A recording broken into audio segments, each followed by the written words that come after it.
Good morning. I'm John Shepard here at the University of Connecticut Health Center. As many of you guys are aware, there's a big hurricane that came through North Carolina a couple weeks ago and took out a Baxter plant down there just outside of Marion. That plant happened to be right along I-40. It took them a long while to even account for all their employees, much less get back up and running. And even if they could get fully back up and running, a lot of the roads that would transport IV fluids and their products were taken out by the hurricane. So we're looking for creative solutions to get around this problem. They were producing about 1.5 million bags of IV fluids per day. As you know, in urogynecology, we tend to use those IV fluid bags for our cystoscopies and urodynamics, but we're just going to talk today about whether that's absolutely necessary in a time of shortage. So they are back up. They were initially back up to about 40% of their usual production. They're now back up as of the 9th of October to 60% of their full production and hoping to be back up to 100% by the end of the year. But in the meantime, what can we do to help fix this issue? We have a couple different things that we want to look at. We'll go over those in just a second. For IV fluids, you've got the viscosity, you've got the osmolality, and you've got pH. So we know that we typically use normal saline, but as we've seen with the shortage of indigo carmine in the last few years, sometimes we'd switch over to a D5, which was higher viscosity, create a phase shift, so you would see those ureters effluxing. There's nothing that says we can't use those alternative fluids anyways. We do know that the human body has an osmolality of about 285 milliosmoles per liter. And when you go above or below that number, the physiology changes a little bit. And we know this from our hysteroscopic training that if you get a fluid deficit and you're using those different osmolalities, that you can get big fluid shifts. But in cystoscopy, it's not that big of a deal because we're not losing those fluids. Unless there's a bladder injury, those fluids are just going to go in, be used for distension, come right back out. So we can use the mannitols, the sorbitols, the glycines.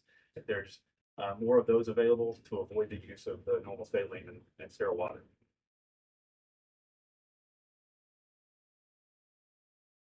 So the other thing for us to talk about is, do we have to have IV fluids or can we use something else? And we all on our daily basis see IV fluids that's for injection, and then we have the IV fluids which are for irrigation, specifically say not for injection.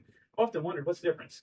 And so as part of this preparation, I looked it up, and one of the things that is different is that there's a little bit of a change in the buffering of the solution. So the IV fluids for irrigation are going to be a little bit more acidic. The buffers are added to the ones for injection. And then the other thing is there can be fragments of bacteria. There's apparently different levels of sterility. So we can get little partial fragments called pyrogens that can be in there. They may not be true bacteria, but can elicit a similar response. So we want to avoid those for injection. But once again, in the bladder, not that big of a problem.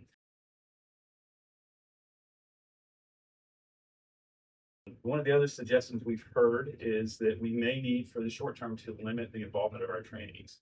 And I know that's something that none of us really want to do. A lot of us in academic medicine got into it because we like the teaching aspects, but trainee cases take longer and trainee cystoscopy is going to use more fluid. Another thing that we can do is instead of using that 3-liter bag, use a 1-liter bag. Instead of using the liter bag, use a half-a-liter bag. Use the smallest amount of fluid that you could possibly get by with.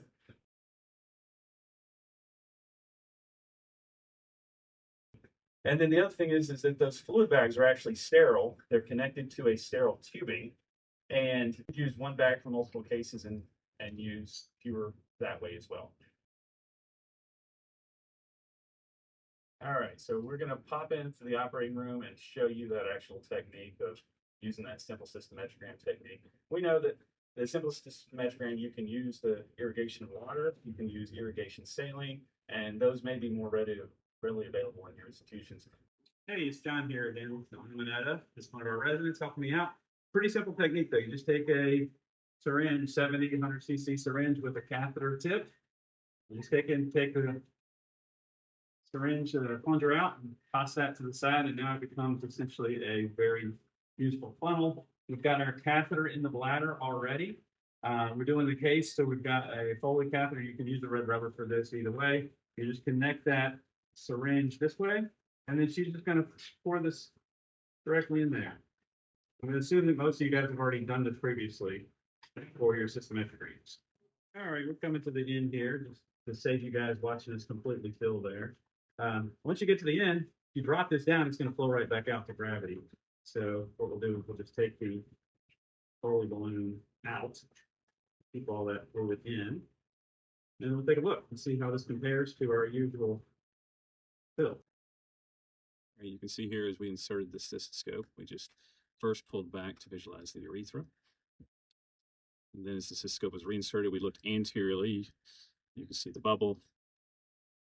And you can see that the view here is essentially exactly the same as you would get with distension media. Now, this next part, you can see the patient has a little bit of anterior prolapse.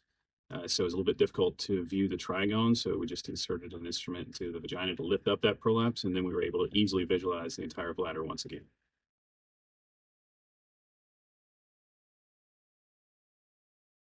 Now, I do think that this technique might struggle a little bit if you had bleeding and were trying to flush the bladder. But otherwise, the view that we saw was essentially the same as we would always get with our cystoscopies.